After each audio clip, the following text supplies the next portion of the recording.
Okie dokie, here we are. So we have a very full house today. Super happy to have you all.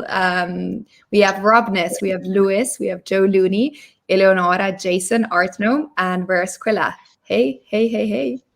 Good morning. Hey. Good morning. Super.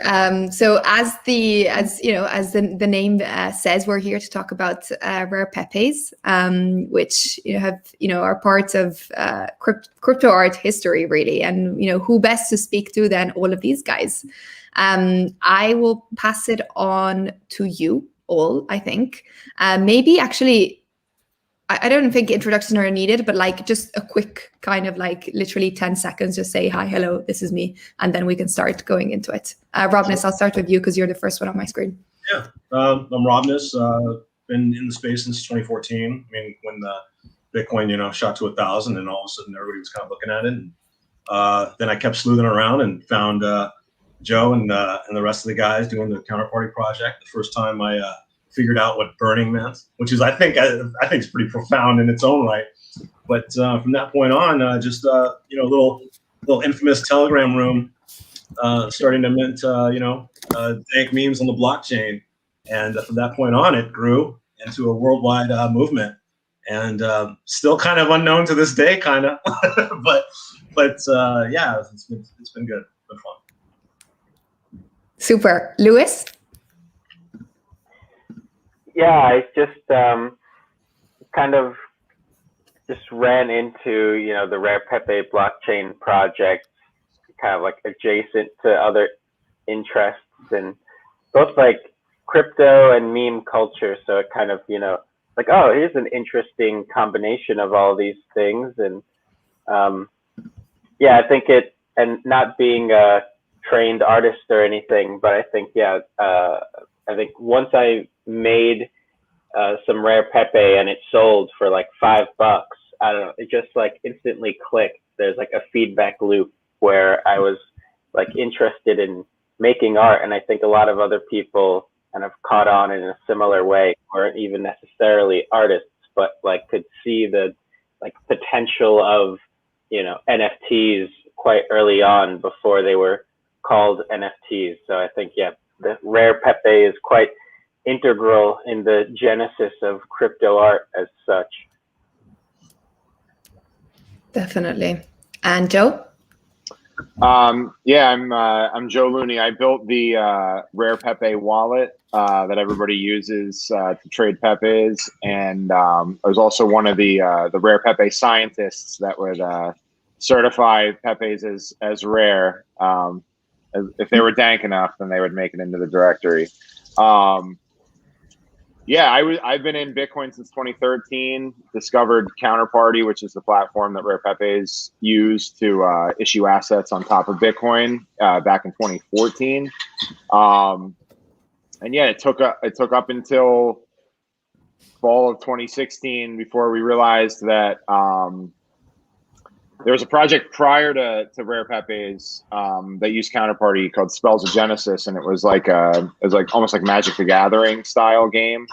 But they were kind of the first to create tokens as collectibles, and it took a whole nother year for people to realize they could just create their own tokens and associate an image with it and sell it from there. So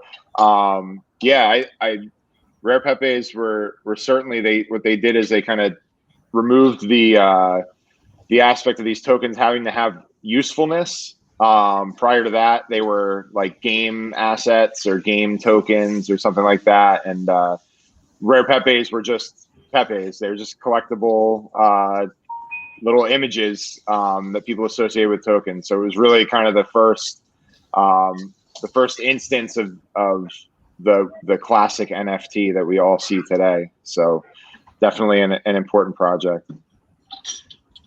Definitely, and actually, I want to go into more of the details as soon as we go for the rounds. Eleonora. Hi, I'm Eleonora. I got to know Pepe actually very late. It was September 2018, so it was already over. It was my door to the crypto art space. I never heard about it before that. it happened in September 2018 in New York. There were all the amazing people of the crypto community in New York. And then we happened to have dinner together, and there was this little frog that was presented to me. And, I was coming from the art world, and I've just asked if, it could be an idea to put it in paper, to put the whole amazing project in paper, to educate people and probably starting to interface the art world. And so we created this book, but I mean, it's an amazing project, and I think that it still reflects there it is. This is amazing, by the way. Thank you. The spirit of crypto art, which is community. I don't think if there are that many other projects that really reflect that as Pepe does. Definitely. And we'll talk about the book. Jason.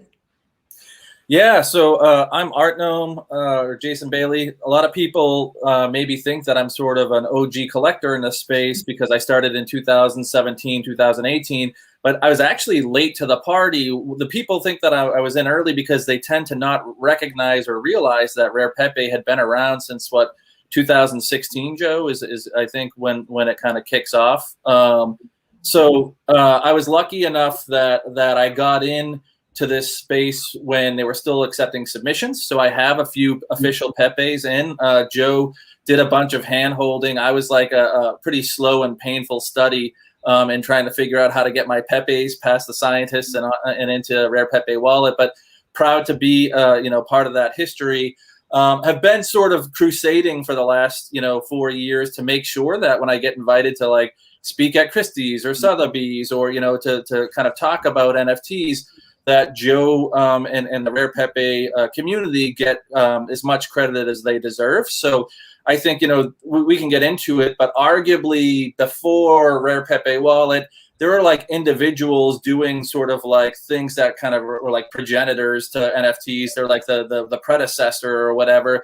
But for me, the magic of the Rare Pepe wallet is that it's the first time that it's not just people making things. It's a whole community of people making, buying, selling, trading. Like the whole culture comes up from there. And then it's not like that just happened and went away. All these platforms that we see today are highly based on Rare Pepe wallet. And I think they still, I've been saying it for a while because I still believe it's true.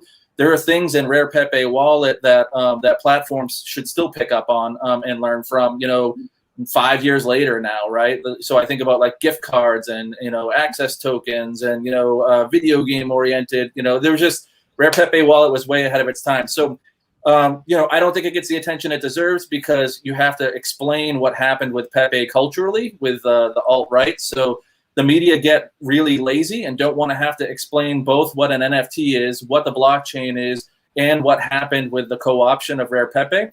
So they just leave Rare Pepe out, which is kind of like, the other day I was saying, it's like having a retrospective on Cubism and leaving Picasso out, right? Like it doesn't make sense. You have to include Rare Pepe if you're going to talk about the history of NFTs. Here we are talking about Rare Pepes. So let's start this conversation. Skrilla, hey.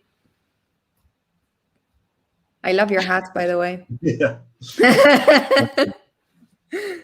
You're on mute. You put the mute up. I think the mute's on. We can't hear you. You might have to check your audio. Not yet. No, we still can't hear you.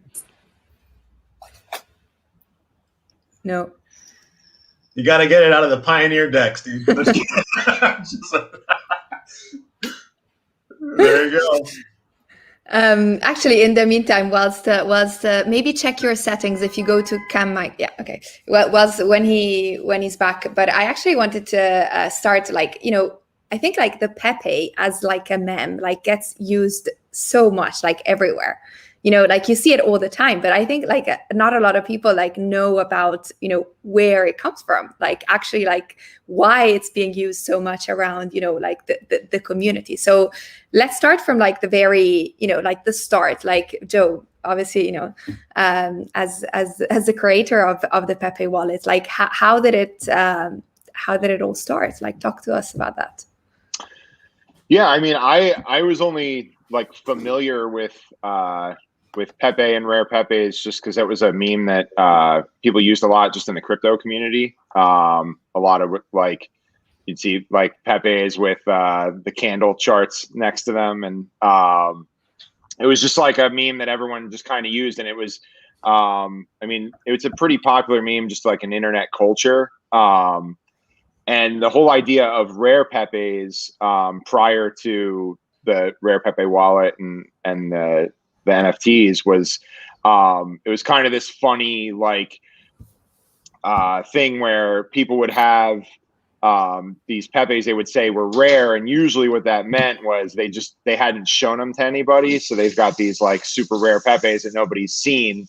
Or they would like watermark their Pepes or just like it was just kind of a joke, the idea that these Pepes were rare and that they were worth a lot of money. There was like an eBay auction for a CD full of rare, never before seen rare Pepes that I think got up to like $30,000 or something before eBay took it down.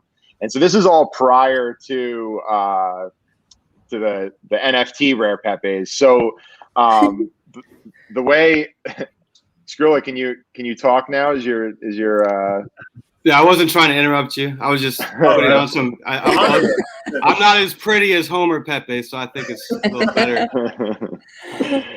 Yeah. So, but basically, what had happened, the way the kind of genesis of the rare Pepes as NFTs was just someone in the counterparty community decided to make a like Satoshi Nakamoto Pepe and did it in the form of a trading card. And just posted it into the Counterparty Telegram chat. So Counterparty's the token platform that up until that point, people were still trying to figure out what tokens were good for beyond like ICOs and utility tokens and stuff like that. They're still just kind of trying to figure out the use case of tokens. And I guess when I saw that rare Pepe posted, it just all kind of clicked for me that like this is the perfect meme to bring this idea of like a collectible token. Just the people that aren't maybe not familiar with crypto as much, but familiar with the meme itself and the idea of rare Pepes, because these Pepes really were rare. It was like actually rare Pepes. So I think that's what drew me to it, because I saw it was like, this is a perfect conduit for like explaining these things to people. And it was fun. It's fun to draw Pepes and make Pepe NFTs and stuff. And I had actually, the reason I was able to get the wallet out so quickly is I had built a wallet for like actually trading like Spells of Genesis cards and stuff. But people weren't really doing it that much. It was kind of like there wasn't much of a market for it. There wasn't, but I had built wallets for Counterparty in the past. It's just kind of like a hobby of mine. So I saw this as a perfect opportunity to kind of just reskin a wallet that I had already made and turn it into rare Pepe wallet. And because I was able to get the wallet out so quick, it actually it made it a lot more fun, because you weren't like switching back between this generic wallet with no photos and the rare Pepe directory, which is just a website that tells you what the tokens look like. So kind of give it all to you in one user interface. So I think that definitely helped with the experience and the kind of bringing everybody in and made it a lot easier to trade the Pepe. You could look up the Pepe you want, look at the order books and trade it. So I think it all kind of just came together. It wasn't a planned thing, which I try to tell people a lot too. It's like, you don't really see that now. I can't think of another project that's even like rare Pepes, and the fact that it was completely unplanned. Someone just decided to make a Pepe trading card, and a bunch of other people just thought it was a great idea. And we all kind of just like organically formed into this group, and a handful of us became the scientists. And I mean, the whole reason for that was I'm running this wallet. It's a website that I run, so I want to make sure that there aren't like bad Pepes and like Nazi Pepes and stuff in the wallet on the website that I host. So it was really just like a out of necessity kind of thing. Because I'm not a company, I'm just one person. So I don't have people to skim through and boot people off and all that kind of thing. So I had to make it as easy as possible on myself. So I think it worked out pretty good. It ended up being a pretty fun project, and people are still trading Pepes. So it was it's definitely an important part of crypto art history, and it's unfortunate that it gets kind of just left out of convenience, I think. And so my next question is like, so how did, like, what happened next basically? Like, how did this sort of, community kind of form? Like, how did you all, like get together? Like, I know there's, like Skrilla, like you're like DJ Pepe, like there's so many like different areas of the rare Pepe world that, are still kind of like going. I know there's like auctions every week still to this day. So talk to me about the community kind of forming around it, and anybody feel maybe Skrilla, like you want to jump in, or Robness. Well, I didn't. I'm not DJ Pepe. I manage DJ Pepe for sure, but I'm not DJ Pepe. DJ Pepe is its own entity. It's a magical creation, and some people know it as audio, as unlocking audio and stuff. And Joe helped me, was the nuts and bolts behind that. But it's actually just, at the end of the day, you're collecting memes. And, from the very beginning in the community, we always joked about, memetics and magic and, blockchain, and just making fun of ourselves, making fun of ICOs. Like the first 3 series, especially, they're generally poking fun at people in the industry or the ICOs and stuff, because essentially everybody was asking for money to create these things that were essentially worthless. And what we were doing was just organically, I came in as member, I think it was 98 or 99. I remember being the first 100. And, the people had already been making cards for about 3 weeks in there. And it was at the end of series 3. And I just remember looking on Twitter for the week prior, trying to investigate of how to get into this community and what it was, because I'm a huge collector of things. I loved Garbage Pail Kids and parodies and just rebellious art and stuff. So memes, etc. And it just got into a deep dive in that, from October 2016 to for a year later, at least until the end of 2017. It was a nonstop information highway of crypto art, blockchain, trading, beyond even the art. I mean, it was just everything. Everybody that had their foot in the game somehow was in there just talking. I mean, some of the hugest traders came in there and created their own Pepes,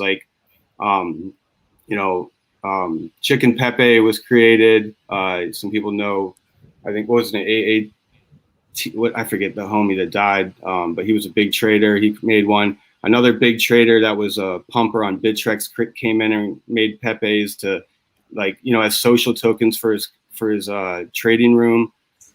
People were just doing all sorts of things. We talked about unlockable content, John Villar's, RIP. He made a programmable piece on Rare Pepe that, everybody's doing that stuff now on Tezos and stuff like that, and talking about how it's the, first time, but you could play a video game, a very, very archaic video game at that, but, one that John made, that when you own the card, you're able to go ahead and play it. It was like a Google landing page type game. But these are all things that were presented in the Pepe community, from the music stuff to the, social aspect of it, to the trading. Most of the stuff wasn't selling for a high price. Most of the stuff was given away in chats. When you join, people just dump Pepes on you. Literally, Bench has the most distributed Pepe because every time a new person came in, he gave them a card. And we weren't selling these. We weren't oh, we're going to get rich off Pepes. Nobody thought that. I think if there was a $500 sale, it was whoa, what the hell? Somebody just spent 50 XCP on this, one of 3 issuance or something like that. Nowadays it's small change, but we really didn't know. I don't think we knew what we were doing. We didn't realize it was going to blossom into this. But as time went on and more Pepe started coming in and more people started getting involved, then I think you started seeing that. And then there was like different tribes, like the first like 10 series, you might have like more of the OG style Pepes, and then the second like 10 through 20 series, you got new leaders kind of come in, and like art was really a focus. And then the last 10 of the 10 series, you know, you had a lot of like the Venezuelans and people that were, you know, coming in and really dominating the space, and some others too. And it was just a free form, real decentralized thing. Even we had the rare Pepe scientists, they still left it open where you don't even know who all the rare Pepe scientists, most people don't. Like, it's not a thing. This truly was like an organic thing, just how Bitcoin was. Bitcoin was organic, it's peer-to-peer, you know, it's decentralized, like the same ethos applied to rare Pepes. And that's why you see some of us, I think, so, you know, emotional about it sometimes. Like we have a heavy heart in like, you know, doing this stuff. And it's awesome to see it progress, no question. But sometimes it is like a little bit infuriating when like somebody, especially like Joe Looney, who literally like laid the blueprint and foundation for all this stuff. You know, I like to see him not get excluded from anything that is major in this space, honestly. Yeah, that's what I'm saying. Yeah. Appreciate it. Yeah.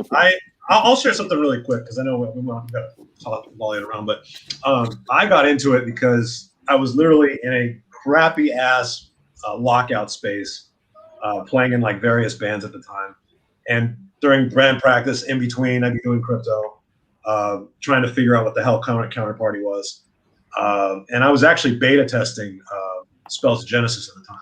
So I was beta testing that, got the whole card concept, token concept, which was already blowing my mind at the time. Was doing that, and then Saratobi, which is another game, Mandelduck, the developer, talking to both of them basically, and just a lot of experiments, like even the cross-item platform where you can take one item from one game and transfer it over to another game. I told Mandelduck to do this was the Satoshi card. You know, all those experiments were done, and to Art Gnome's credit, what he was saying, there's still a lot of stuff that was done that really hasn't been touched upon. And so when I was doing all of that, you know, I'm surfing through the counterparty, decks, and I see a rare Pepe in there, and I'm like, what is this? Who dares tokenize a rare Pepe? And so I go in there, you know, and I sleuth around. I forgot even how I found the Telegram. I'm not gonna lie, you know, it's been a lot of years. But I stumbled in there and, you know, found the choice crew, and then from that point on, they luckily admitted me, which is good. Yeah, from that point on, the Telegram grew from, how many did we have in the beginning? It was what, like 30 people at the start when I got in there. And then it blew up to like 2,000. So there was like 2,000 people in that Telegram just firing away. The rare Pepe bot was firing cards, and the Venezuelans, like a lot of artists down there, and Pepe Cash thing going to Venezuela. There's so many things that happen, which I think will, you know, bubble up soon, you know. But so that's how I got into it. Really just stumbled into it, honestly, just surfing away. So. And yeah, when I saw Rob in there, Rob went by a different name at the time. I knew him from the Poloniex Trollbox chat, which is where I really got my that's where I learned pretty much all my crypto, like in the Poloniex Trollbox in 2015 and 16. It was a great place to get down. And I saw Rob in there, and I was like, holy shit, the biggest troll on Poloniex is in this piece. And like his trolling on Rare Pepe Telegram at first was very like controversial. Like everybody's accepted Rob for his all caps and his like spaz nation. He'll just go on threads.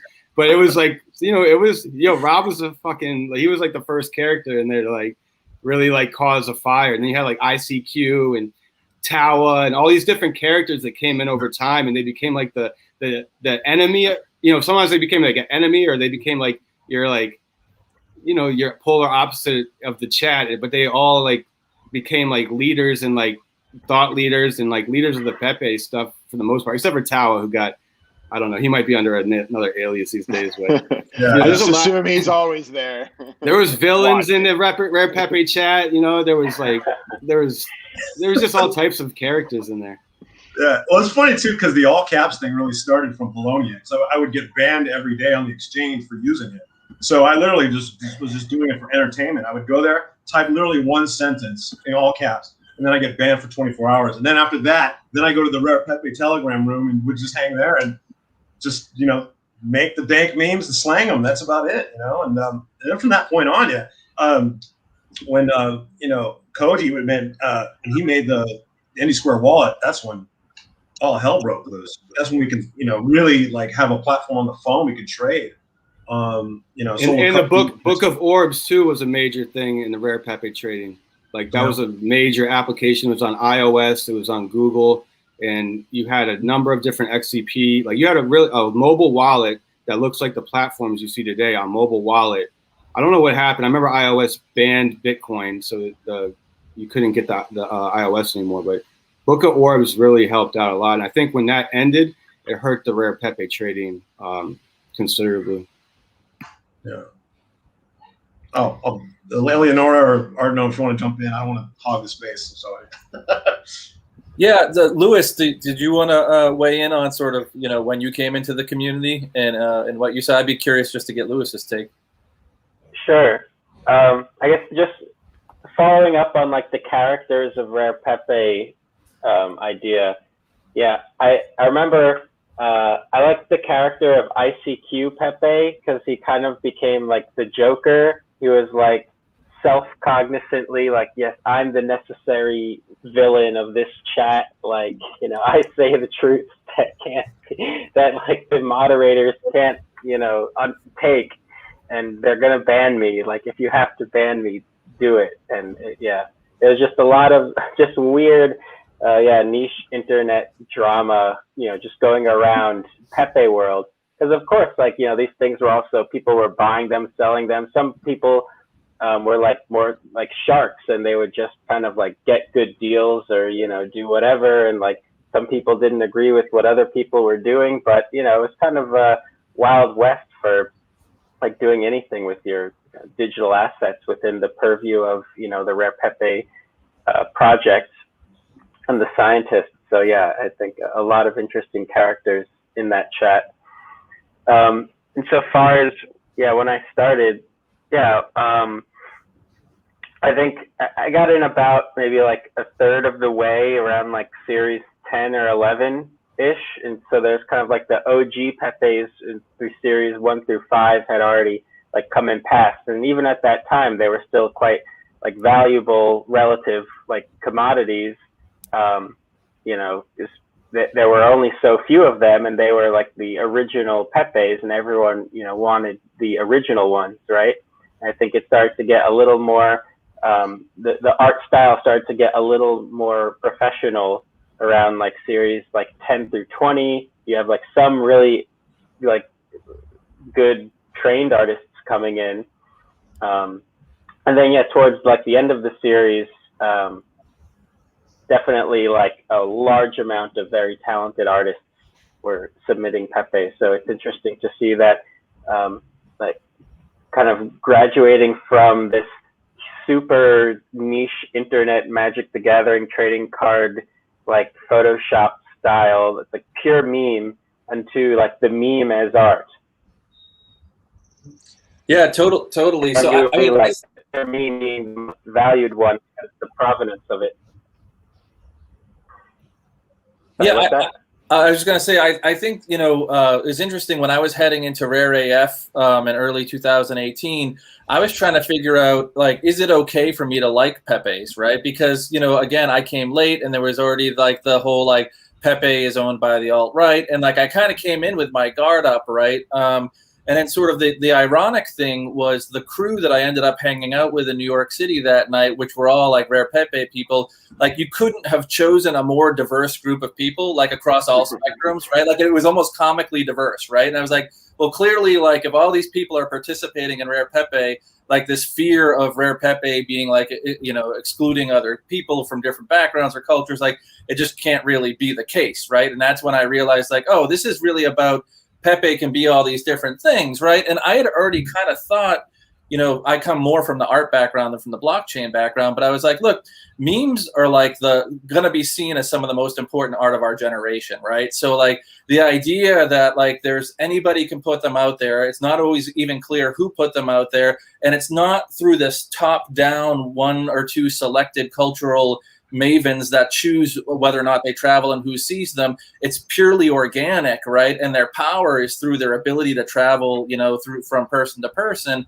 To me, that's one of the most unique and exciting things that and I consider them art, that's happened in art, in the last 5 to 10 years. So the fact that you guys built a community that kind of turned this into a marketplace, right? The meme economy kind of became real.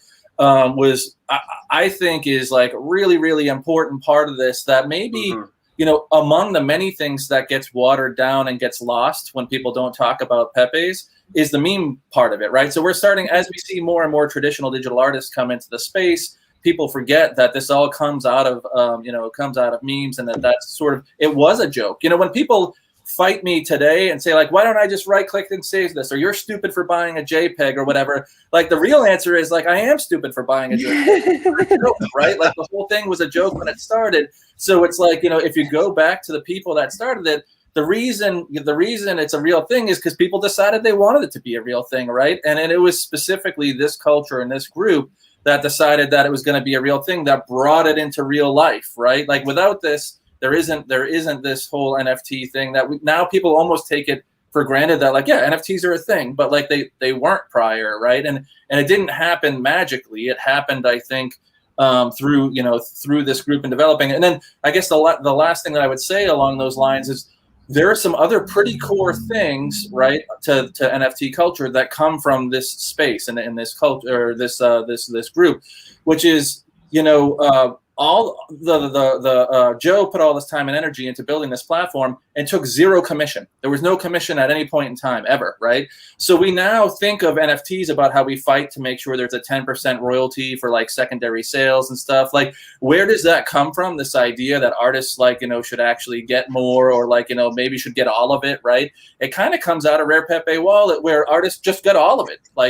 There wasn't, Joe wasn't trying to turn it into a company or take money out of it. And that alone is kind of revolutionary, right? A massive market where people can participate without having to get permission. There wasn't this whole curatorial, like, Joe likes you and the scientists like you, or they don't like you, right? Like, I'm sure there was a bunch of crap that was put onto Rare Pepe's that none of the scientists probably personally liked, but their goal wasn't to say you're allowed in, you're not allowed in. It was just to make sure that they didn't get arrested for putting like crazy stuff on there, is my understanding, right?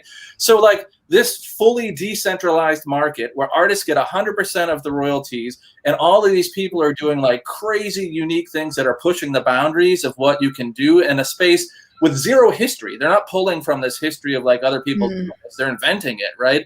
So for that to get lost, it's not just that I like Joe and the folks on this panel or whatever. I think it's a major bummer, and it would be a big mistake for that to get lost in the story of NFTs.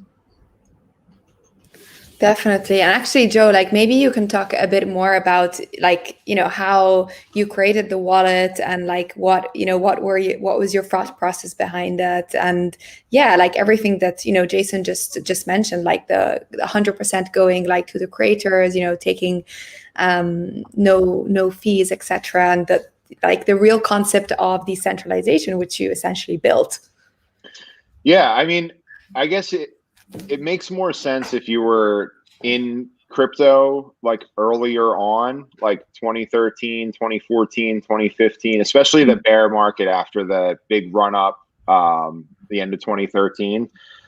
There wasn't a lot of companies. I mean, it was really just if you wanted something to exist that works with Bitcoin. I mean, I remember the first Android wallet, Bitcoin Android wallet. I think it was just called Bitcoin Wallet or something, and everybody used it. And it was just this one, like, I think it was like Danish guy that made it. And eventually he was like, I can't do the customer support for this anymore. He's like, I'm just done. He's like, I'm not supporting this project anymore. And it was like, but everyone used it and just took it for granted. It's like, and I think that's it early on in crypto, it was a lot of that. It was people wanted something to exist, and if you wanted it to exist, you had to build it. No one was going to give you money to build it. There was no market. I mean, there was no market for Pepe's. What am I going to take a commission on? But like a Pepe that sells for like $1, like it doesn't even make any sense. It's like, so, and I think that's another thing that people kind of forget. Like they weren't worth anything when we first started. It was only when more people got involved and more people wanted the ones that were already gone, that people, and then it's like, oh, well, I'll put it on the market and you can buy it from me, kind of thing. And I've always been interested in like web development and stuff. That's not my profession. I'm actually a mechanical engineer. But so that's what I do. That's my 9 to 5. But my kind of passion was crypto when I found out about it, in Bitcoin when I found out about it in 2013. And that's been my hobby. It kind of brought me back to the like web development stuff that I did when I was younger, when I was in high school and stuff like that. I was always my computers. I was always the one that would get called into the teacher would call over the intercom for Joe to go back into the classroom to fix the computer that he did something to, and now nobody can use it. So I think that ethos was really strong in Bitcoin early on, and that's kind of what I gravitated towards. And then when Counterparty came out, and this whole idea that you could create tokens that you could create your own tokens, and they were on Bitcoin. I was actually, Mastercoin came out prior to Counterparty, and it was, that whole concept was just really interesting to me. So I kind of, that became my focus. And then once Counterparty came out, I just started building wallets, because they're really, the main Counterparty wallet still is like not that great. So I never use it. I haven't used it in years.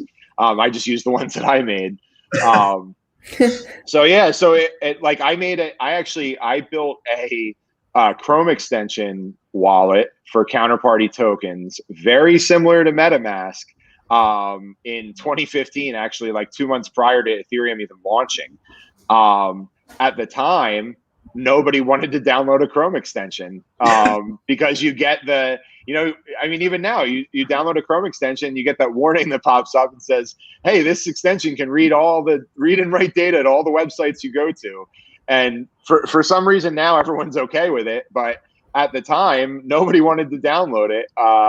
And I think, we had, there was like a few hundred people that used it, and I got some feedback and stuff. And, but it was never like, it wasn't a big thing. And so, all my different projects that I've had kind of built off the code bases that I've been kind of scratching and cobbling together over time. So, it was just timing wise with Rare Pepe's, it just worked out perfect. I had built a web wallet that, for these like kind of trading card things, the Spells of Genesis and Forces of Will was another one that was out. But they were all games, and that the thing I loved about Rare Pepe's was it wasn't a game. It was just these things. It was just collect them. It was like Garbage Pail Kids, right? There's no Garbage Pail Kid game. You just collect them because they're fun to collect. So I thought that was a real kind of like next step in the kind of progression of these collectible tokens. So that's what drew me in and kind of had me build it out. But one of the things that I always kind of say when people ask me about it is I built Rare Pepe Wallet for myself. Like I built it because I wanted it to exist. I wanted to use it in a certain way. And then everyone else just gets to use it too. So also it was funny, Jason mentioning like how it was difficult to figure out how to create a Pepe and get it into the wallet and stuff like that. In a way, it was intentionally difficult because I'm not a company and I don't have a customer service department. I do the best I can to help people when they have questions and stuff, but I just can't spend all my time doing that. So I kind of made it intentionally a little more difficult. So you would have to at least understand Bitcoin to be able to kind of figure it out, so that you wouldn't get yourself in and then have no idea what's going on. So yeah, I mean, and again, when I built it, there was no market. It wasn't a thing. They weren't worth any money. So there was never a consideration on my part to how do I make money off of this? Like that was never even a thought to me. It was just kind of this is a cool thing. Let's try it out. Let's build it out and but see what we can to do be with clear it. though, Joe, I mean, you definitely could have made money later on. So like fast forward to early 2018 and we saw the first version of NFT Mania that we're seeing right now, but we saw it in in early 2018. And at the exact moment when everyone's getting like, you know, investment money to build out platforms, you shut down the submissions, right? So, I mean, you know, like, it's not just the way you're telling it. It's like, you know, well, there was no market and that's why we didn't take money. But like, there must be something deeper there. Like, if you intentionally shut it down at the precise moment when you could have monetized it, right? Like, you know, maybe talk a bit about like, why did you guys shut down the submissions, like right as the limelight was kind of coming onto the space?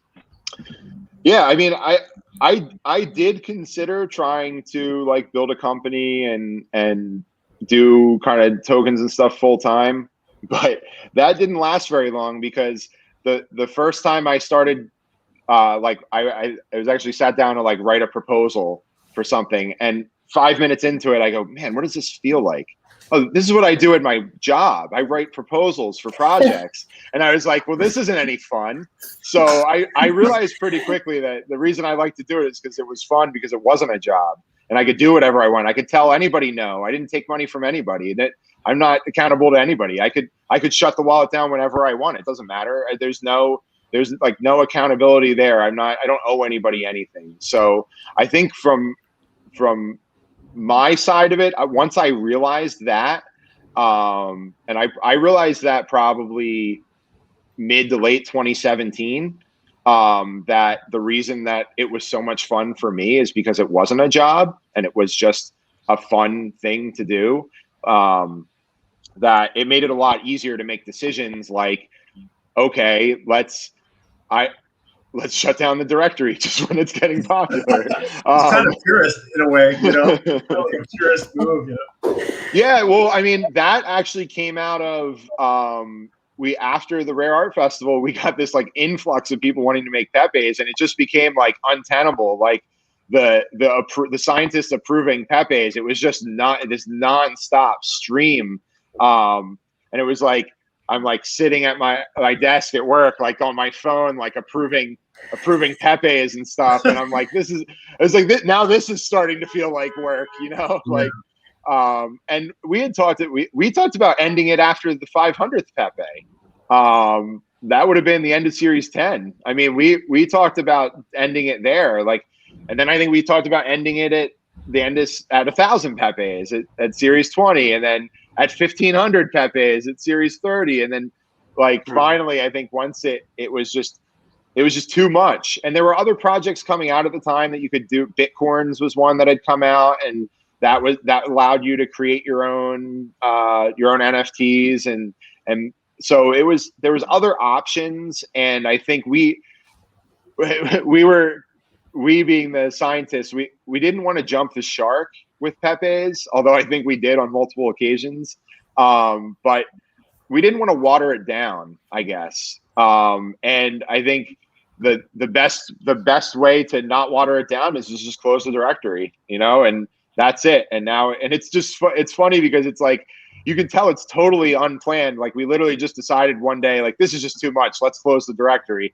Okay, we got to get the last few people that submitted them, we got to make sure those get through, but we won't accept any more submissions. And that's why the number of Pepes is such an odd number. It's like, it's 1,774 Pepes. Like, that means there's no meaning to that or anything. It's just, it literally was like, we just decided to stop it. And those were the last few that got submitted. And even the submission process, I mean, you had to burn Pepe cash to submit a Pepe. Like, you weren't giving the scientist Pepe cash to certify your Pepe as rare. You were burning it. And that was just an anti-spam kind of mechanism, that if someone went through the effort to burn some Pepe cash, then they probably took the effort to create a Pepe that's gonna make it through, and isn't something we're just gonna. It was two things. It had to be safe for work, so that would rule out any of the like hateful Pepes, and then it couldn't be low effort. That was kind of the guideline that we would use. So, I mean, you look through rare Pepes, and there's certainly some that were low effort, but if it's low effort, but also hilarious for whatever reason, then you would make it in. But if it was like, I mean, we would get a few where somebody just like literally like in like 1 second, just like drew a frog face and threw it in. And if it was clearly low effort and there was no like meaning behind the low effort, then you probably, what we would do, I mean, we wouldn't just say no, we would send it back and be like, no, you got to put some more effort into this. So I don't think there was ever a case where somebody burned Pepe Cash and didn't get a Pepe in. Maybe the first one they sent in was like not quite good enough. Or for, yeah, Skrilla had that experience. Mine was too X-rated. Yeah, too many butts on yours, I think. I made a couple black market Pepes, had a black market room. There was kind of a time where, you know, we couldn't even get submissions in because there were so many others wanting to get in. And at a time, we almost had to step away. Like, I'm not sure, Skrilla, for you, but for me, it got to the point where I made a bunch of the first and second and third. And then after that, I kind of just stepped aside because there was so much awesome stuff coming in. It was more of just like being cool and letting everybody kind of partake in it. And then after that, it was just, honestly, it was just me kind of collecting and just picking up stuff here and there, you know, and yeah. Hey, two points I wanted to make real quick, just off of the last conversations that I thought were important, is that Mike, who created the first, I think, 3 Pepes, the rare Pepe, the shitcoin card, and the Gox card, he no, you know, he's not mentioned much, but he literally kind of is like a parallel, like I kind of talked about earlier, but he is like a parallel Satoshi. Like one day we might have a Mike hat with a rare Pepe on the side, because he did the same thing that Satoshi did. He kind of just left the community. Like even right now, like I don't know where he's at. I'm sure Joe's in communication maybe, but he's not a face of this at all. And you know, that's a kind of an important thing, and goes back to the ethos. And number 2 was that Joe didn't make any money off of it. And the funny thing about the early stuff, we were doing services for cryptocurrency. So like I remember I did an art piece and I sold it to one of the members for like $1 million Pepe Cash. Like Joe paid me to do the logo in Pepe Cash and some XCP. I paid Joe to help me with the DJ Pepe by giving him DJ Pepes. You know what I mean? Like this was like a truly like the barter system was we didn't even know what we were doing. I mean, it was just like, all right, nobody expected money. It was just like, well, can you give me some Pepes? Like it was really an odd thing that you don't see nowadays. Yeah, and I think it's important to note too, that was in the drolls of the bear market. Like we'd been in a bear market for like almost 3 years at that point, and it was just like it was a fun escape from watching prices and doing all that. Rare Pepes, it was like it made crypto fun again almost. It was like, because by fall 2016, I mean, if you'd stuck around from 2013, 2014, I mean, it was just dragging along, kind of doing its thing. But yeah, it was an escape. It was fun. It really was. It was like crypto became fun again. It was like we found this new way to do crypto that wasn't just staring at the price or trying to figure out like something that's going to replace Bitcoin or something like that. It was like it's its own new like thing that can live parallel to all the currency and money talk, but it's not money, right? It's just there are these like things that people like to collect, or it's art, you know. It's so yeah, I think it's hard to explain the environment that we were in when it all started, because it's easy to think about now. And it's like, oh yeah, these new projects are coming out because in a lot of ways it's like a money grab, like because you're going to sell at least X amount, and that's going to pay your expenses and everything. So it's just marketing at that point with a lot of like the different projects and stuff. But with ours, and then even like even CryptoPunks, when they dropped theirs in 27, like was it June of 2017? I mean, they gave them away. You know, it was like, so even then, so that's 9 months after Rare Pepe started, and we're still just giving things away, you know, because there's still not really a market there. I mean, there's certainly a market for trading Pepes, but that's not, that's a Pepe Cash, like, it's not real money. Like I never looked at it as like money. I just looked at it as like, oh, now I have more Pepe Cash, I can go buy more Pepes kind of thing. It was like, it wasn't like, oh, I'm going to cash this out kind of thing. It was never, it's all just kind of like recycled through like within the community.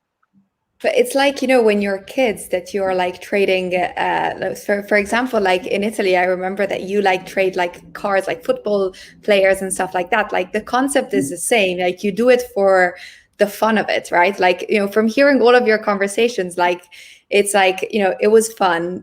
Like money, we didn't think about money. It was all about like the community, getting people in, like, which I think is like stuff that, you know, like needs to be talked about more. Like it's not all about the money. Like it's not all about cash. Like there's such a grounding of, you know, history that comes before the money.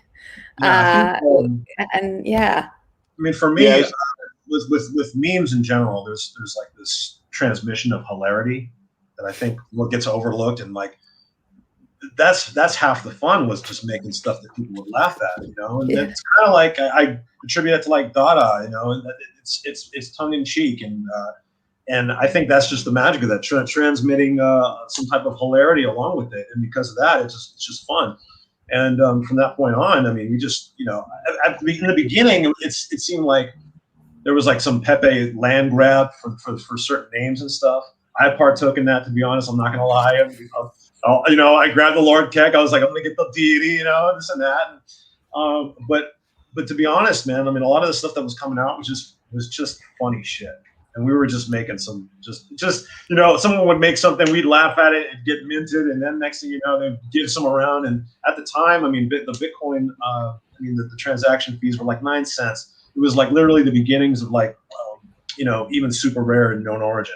Like the transaction fees were just easy to deal with. I would give out cards all the time, and that was. But then when the fees started going up, then things kind of slowed a little bit, and then it was, you know, it was cut off. But yeah, just total fun and hilarity in the beginning. You know, that's the magic sauce, to be honest. Eleonora, I'd love to hear, you know, when you discovered this group of people and this community, and, you know, where the book kind of started from. So like coming from art, you know, like what was your, what was the process there? Well, now you know why I fell in love with them. Yeah. Well, I mean, I really hope that before talking about the book, I really hope that all the people listening could get the spirit and the goodness of really like of this project. I just fell in love with it when I was hearing these people talking about it, because it was 2018. Yes, it was late, but it was very early.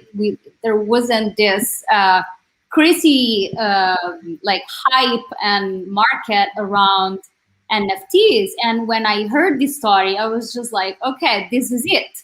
And like if you listen to Joe talking, pretty much 90% of things that they have done were spontaneous. And you know, it's like I guess it's like first love, like, you know, the efforts, the energy, the spontaneity. You can never repeat that ever again. Now it was Pepe, and it happened with Pepe. I don't think that you can reproduce that ever again, because it can just happen once, and it happened with this project. And again, like the you know, the community, it's 2021, and these people are so enthusiastic to talk about Pepe, which is like it was in 2016, and so this means that it will never die. Another thing that I wanted to talk about is when Jason was talking about the fact of that obviously the memes are associated with the alt-right thing. Here it is. So, like, I think that now I get distracted. But, but no, yeah, just to explain like more the power and the meaning of memes. Like, I was coming from Italy, for instance, and I spent my last 6 years at the time in China. I didn't know about the alt-right and Pepe. And so I came to New York, and I organized with Louis this like event to launch the book. And people started to ask me if I organize an alt-right event. And I was shocked. So this tells you like how much context pretty much does everything. Because then like 2 years ago, all the protests that were in Hong Kong, like against China, Pepe became a symbol of peace and freedom. And it's the same Pepe that now is a symbol of hate in the US, while here in Italy, I'm very free to talk about it. And then in Hong Kong, like, people were marching on the streets and they reached out to us because they wanted, to know about the book and to know about the project, and that would carry Pepe to talk about freedom. So just to give an overview of what memes are. So it's a symbol of hate because the US and what happened in the US decided that it's a symbol of hate. But besides that, so I got to know these amazing people and this amazing story and this amazing book. And for me, it was crazy that we didn't have any literature, but I wouldn't dare to ask because I thought that I was going to get killed. I was like, I cannot ask to put it in paper because this is too, right? It's really like native digital. But I really did it for the project because I thought that if I have to talk about this special thing to people, I really need something that people understand. Like I don't think that it's too smart to create a bridge without considering what the other end of the bridge, like the language that they speak. And this is just the idea that this is why we made the book, to interface. The first thing that I said, it's like, okay, so this one day will go to MoMA, but we still need a book. And so this is why we did it. Yeah, and it's funny. Now I'm getting DMs all like left and right about, where can I collect these and this and that. And now I'm like Pepe historian. I got the book and I'm like flipping through, and then I'm like, now this thing has become like a tome of sorts, like an NFT tome, And to be honest, I'm blessed to have the book. And thank you so much for making it. No, seriously. Even going through it, sometimes I'm not gonna lie. I'll have a couple of wine glasses at night, and I'll be rummaging through this book, and like chronologically, there's a lot of stuff that happened in the U.S. or even in crypto or any of that stuff. And all of that is literally embedded in there, just chronologically. You can go through every series, if it's political or if it's just crypto related or some scam happened or any of those like historical anecdotes are all in there. And not only that, the art got better, like Joe was saying. The first couple editions were like kind of like vintage, like not shitty memes, but like we intentionally did that. Like for me, I didn't want to make the cards look good. I wanted to make them look like like crappy memes, as long as they're funny. And so, but to see like other artists come in from all over the planet, bringing it, all of a sudden gifts were happening, and just wonderful stuff. I think Rare Designer, when he showed up, that's when things were like, oh, we got to step this up now, But the book is phenomenal.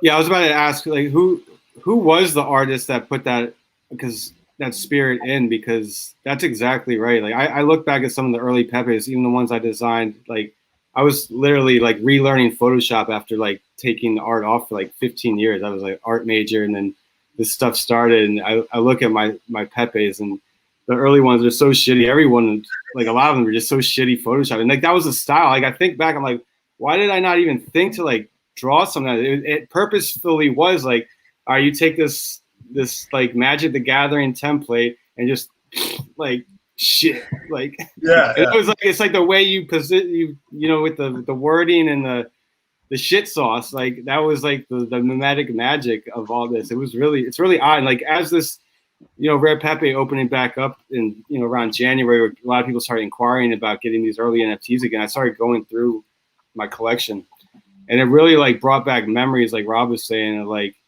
that time period, kind of like when you listen to like an old album that you were, really deep into, like, for me it'd be like high school or something. Like it really brought back like that energy, and you look at them differently now. Now they look like DJ Pepe to me used to look just like a Qbert with a frog face, like DJ Qbert with a frog face. But now when I look at it, it like kind of has like a historic, like for me anyway, it's like, all right, this guy looks the way it should look. When I look at like a Lord Ket card, it's like, it's kind of a lot of like rip off images, but it's presented exactly as it should be. Like same with like the Nakamoto Pepe card, all that stuff. Like you look at it, like this is just all right, the Homer Pepe. It's a green Homer Pepe, but it's more than that now. I don't know how to describe it, but it's like embedded like the whole spirit and everything is like embedded in the way at least I think about and look at these cards. Like it's kind of crazy.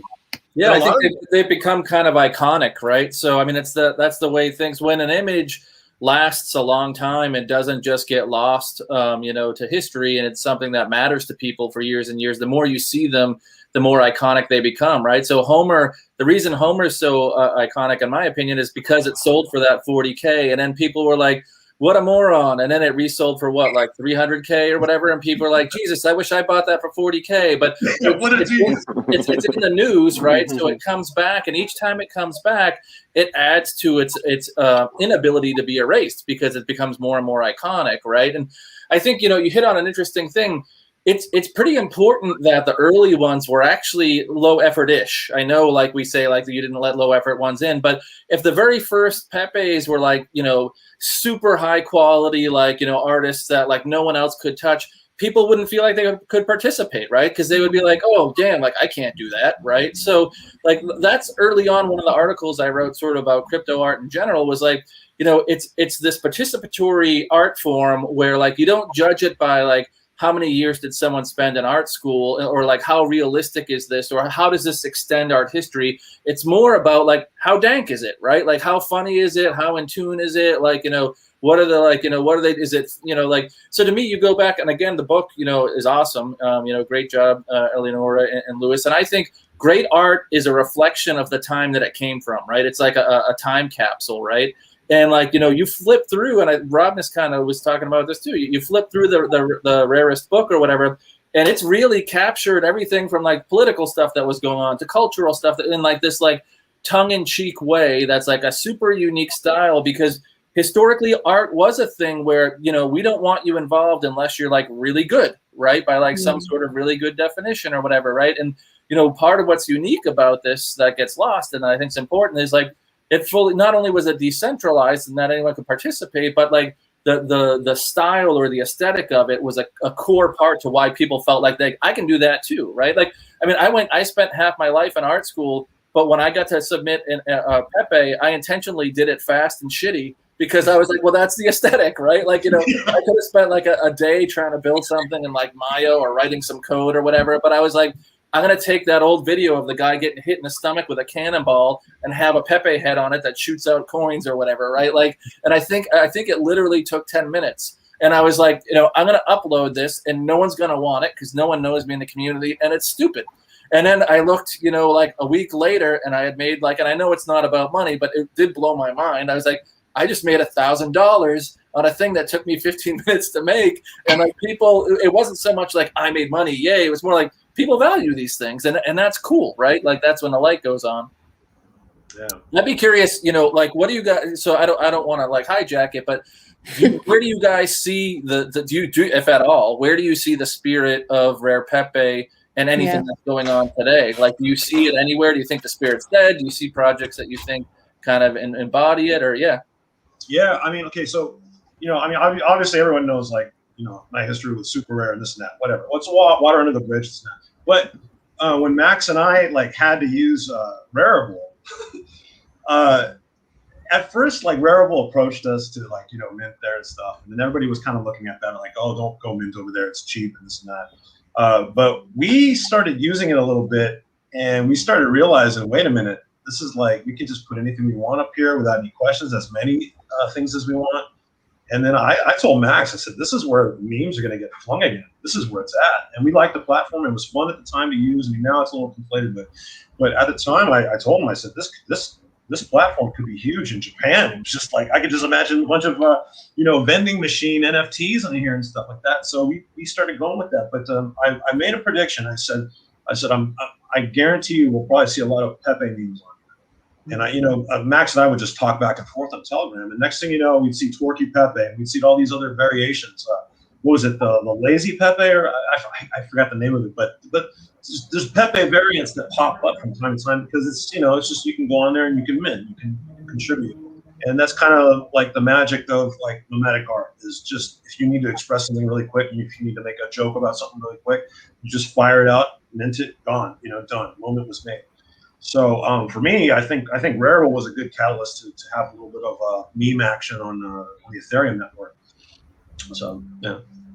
Yeah, I would say right now it's hen. Like, obviously you can do anything on hen for cheap, and there's that community spirit behind hen. So I would say that kind of captures it a bit. And there's a lot of like experimenting going on, and it's community run. Doesn't seem to have a budget. I don't know much about the deep inside of it, but that's what I would say. Yeah, I'm loving heaven, to be honest. I love it. Same. I think. Sorry, Louis. Go ahead. Yeah, I think there's actually like a structural basis for like how this works that I've seen.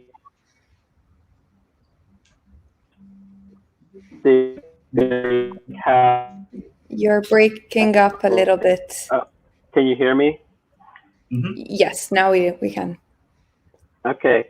So yeah, I think there's this like interesting structure. I don't know if you can see my screen of like how memes evolve. And I think you could see that happen in the Rare Pepe meme, and like how that became this market phenomenon and eventually like explains how the Homer Pepe sold for 350K.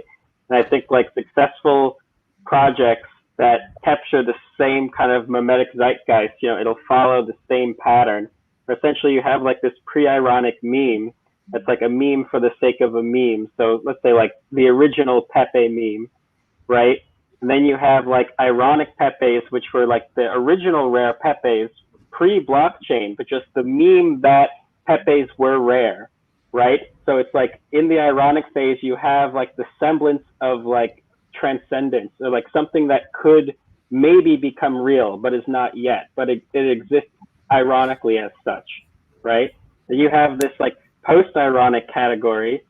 So it's like the meme as commodity, right? So like, is it art? Is it a meme? But it's like just at this phase of like transcendence into something else, which I think in the early phase of Rare Pepe blockchain, we got to see like these memes being treated as art, but still derived from this mimetic lineage. And then eventually it just becomes fully meta-ironic. It's like it transcends, it becomes its own asset class, right? Now we call an NFT or crypto art or whatever. But, I think Rare Pepe was early on enough and like captured this mimetic zeitgeist to really like traverse this cycle and become something that is now we kind of like take for granted in the idea of, crypto art and like why and how people would like make and trade these things. But back then was, quite a novel progression. So I think, in the future, you can see this cycle play out again and again, even with like Dogecoin as an example of like a meme becoming this like global multi-billion-dollar like economic force. And I think we haven't seen anything yet. Yeah, I mean, going back to Joe's point about the eBay thing, that was a big story about, like the guy, or I don't know who it was, but they were trying to sell. I don't know if they did sell it. Did they sell it for $1 million or something? They sold a whole collection of memes on eBay or something like that. But, in the mimetic world, that was a huge story, and they couldn't believe that was possible. So, the fact that this technology was now swimming around, like those two abstractions finally came together. And I think a lot of us kind of knew that, hell, we're actually making these things rare now. Rare dank memes, we're actually making this for real. So I think that was another thing that kind of like made it just was like a trajectory. It was one of those things that does the same with Bitcoin technology. It was a bunch of different things put together, and then all of a sudden you had it. And I think with that story and blockchain technology and all that, kind of was just all those things put together, and we finally had it.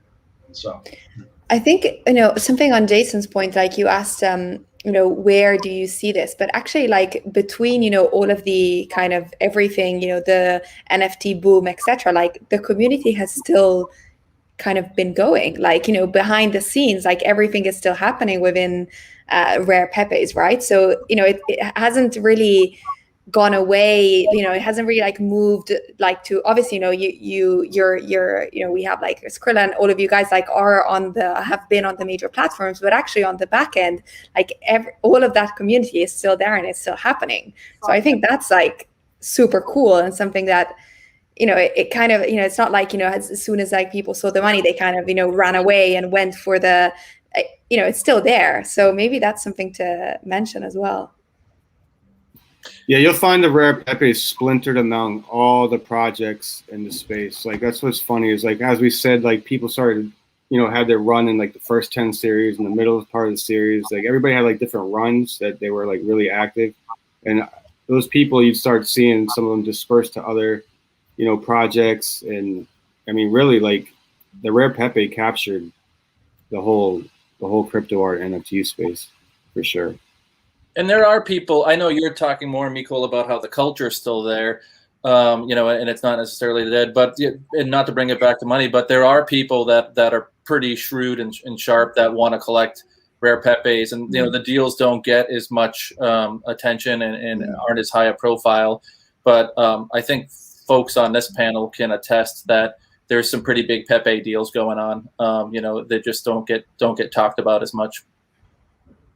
Yeah, I mean, Lord Keck got me out of being broke for a little bit. I sold one for 1 Bitcoin, and all of a sudden I traveled to Tokyo. I went to Europe, and then when I flew back and landed, then I was starting to look up crypto art, and I found Known Origin super rare. So, I mean, honestly, like, the money was there. I mean, it's funny, the Lord Keck story. Like, there's one card that's missing. I gave it to a friend. He lost the password. It's gone forever. Some of them were splintered, this and that. But yeah, I mean, the selling and all that stuff, we were crushing numbers pretty good. And so, like, when I got into the super rare Known Origin, like, everybody knows me on Twitter as like the guy who's posting like $5 million NFT, like buy us 5 million in the beginning.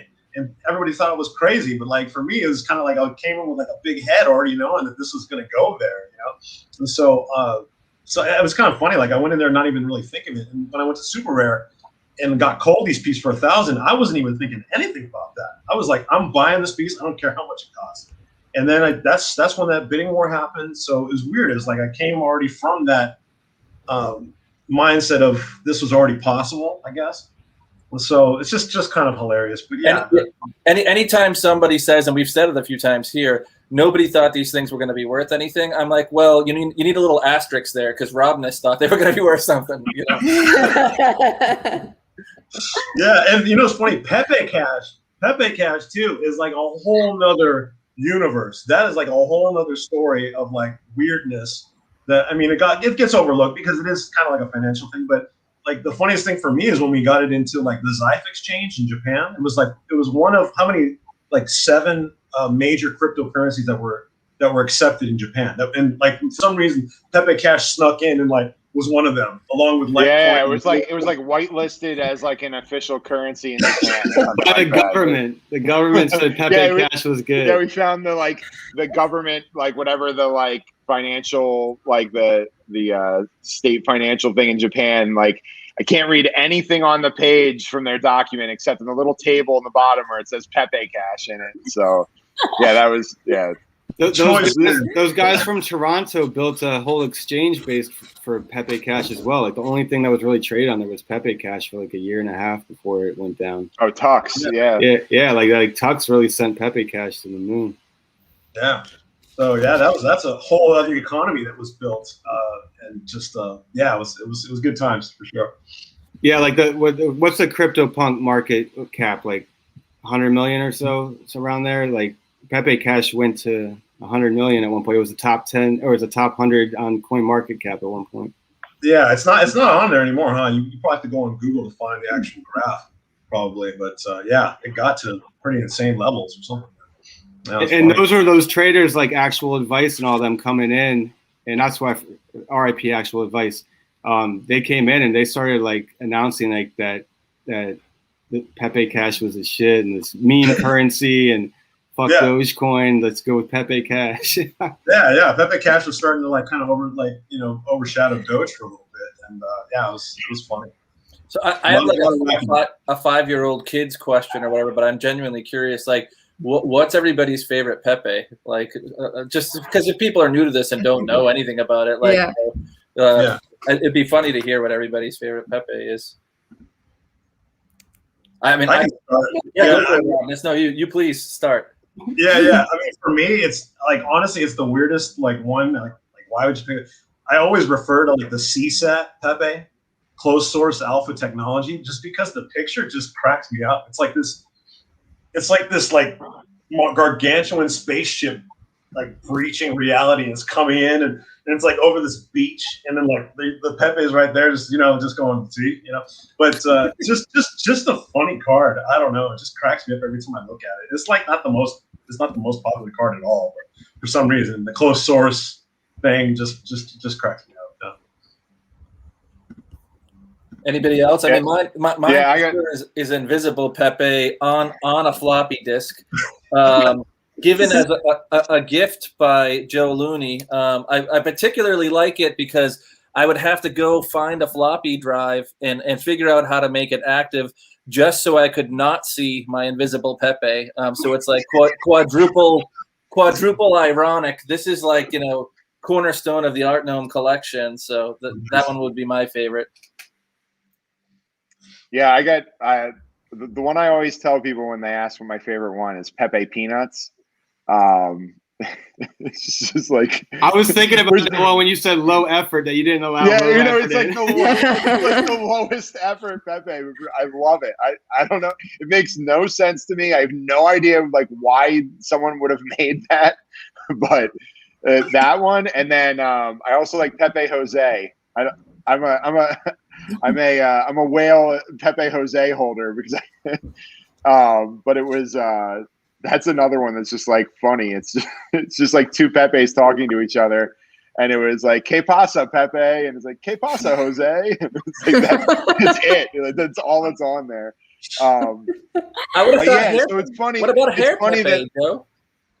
Hair Pepe is a classic. I mean that's definitely a favorite. Yeah, that was an actual art piece in Series 1 actually too. I was thinking about it as we were talking. Like that one actually was like an artwork because somebody had to like. I couldn't. Yeah, that was. I don't know how they made that, to be honest with you. If it's like 3D or if it's not. So it's funny because even though I ran the website, Mike controlled the directory, and the website just pulled the images from the directory.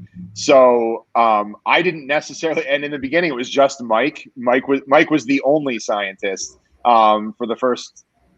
I don't even know. I can't even remember how many series it was just him. But he was like, he would say he was like doing it like a caveman style. Like he'd have this like a text like notepad open with a list of them, and he'd have to go check that they were like the tokens were locked and that the issuance was right, and he was like doing it all manually. And then he would use Notepad to update the JSON file, and half the time he'd like put an extra semicolon in, and it would just like break Rare Pepe Wallet because it would just like corrupt the whole file. So we'd have to like go back in and like text editor, like add delete the semicolon or whatever that he put in there. And so I didn't necessarily know like what he was gonna, because everything was just getting sent to him. So I didn't know it was gonna pop up. So I just remember when Hair Pepe appeared one morning when I opened the wallet and Hair Pepe was in there, and it was just like unbelievable because it was just the most ridiculous Pep. I mean, most of them are ridiculous, but that was one of the early ones that was just like completely off the wall. So I considered it the Mona Lisa because I was going off on it. Is it smiling? Is it sad? I would definitely consider it the Mona Lisa Pepe for sure. Well, what about the Schrodinger Pepe? That's the one I like to talk about. Like that one broke a lot of ground as well. I think it has two different images depending on what system you're viewing it from. Yeah, like what browser you're using. Yeah, that was wild. I don't even remember who the artist was, but yeah, it was.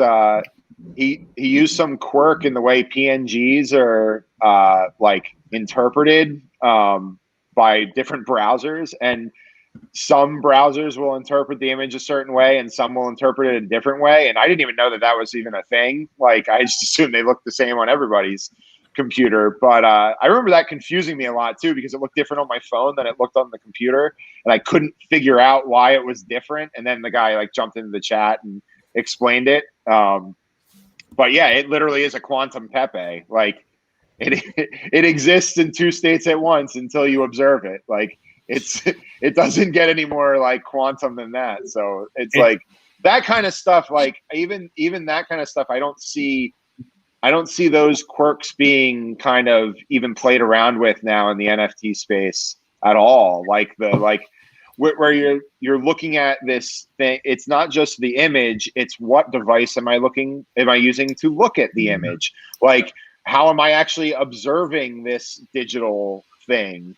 And that, like, those kind of concepts, I think, were like, it was all experimentation with Pepe because the rules didn't exist yet. And I think now it's almost like we've got this set of rules for what an NFT is, and now everyone just plays by the rules. And so that's one thing I like about Hen, which I think is pretty cool. And that's been the platform that I've been messing around with lately, just because the list of file types you can create an NFT out of are way bigger than any other platform, you know? So I like going in my old personal web page that I had and would build like these random little like applications on like these stupid little things. I was like, oh, I can now preserve this on Hen by like making it into an NFT. So like, I remember I made this one thing. It was while I was at work, and I like wrote the JavaScript for it in Notepad so I could run it on the browser. It was like we were in the middle of a meeting, and we were talking about how wasteful this meeting was because none of us had to be there. We're all like, our billable rates are all X amount of money, and that. So I was like, oh, I'll make this little app called a waste meter, and it'll just tick away per second like how much money we're wasting by all of us sitting here in this meeting and not actually doing any work. And so like that would always be the thing. I'd pull it up on my phone in a meeting and I'd be like, oh, we're up to like $3,000 wasted already by us all sitting in this stupid meeting. That's such a Joe Looney thing to do, bro. Like I wouldn't expect anything less. And so like I made an NFT of it on Hen, like, cause it was like, I'm like, oh, this is great. Now I don't have to worry about hosting it on my website. I can just pull it up on Hen anytime I'm in a meeting and I'm going to show how much waste we're doing. So yeah, that kind of stuff I think is kind of fun, like pushing the limits of what is an NFT. It's like, what is it? Like, we still don't really know. Like it's just the history. It's literally like it's a tangible history of things. Remember when there was a patent fight over the word NFT and Nifty and stuff? Yeah. People don't remember that stuff. You know, in hindsight, they're probably wishing they stuck with the fight now that the term really took off. Yeah. People hated that word. Well, not half people hated that word. I still don't like it. I like it.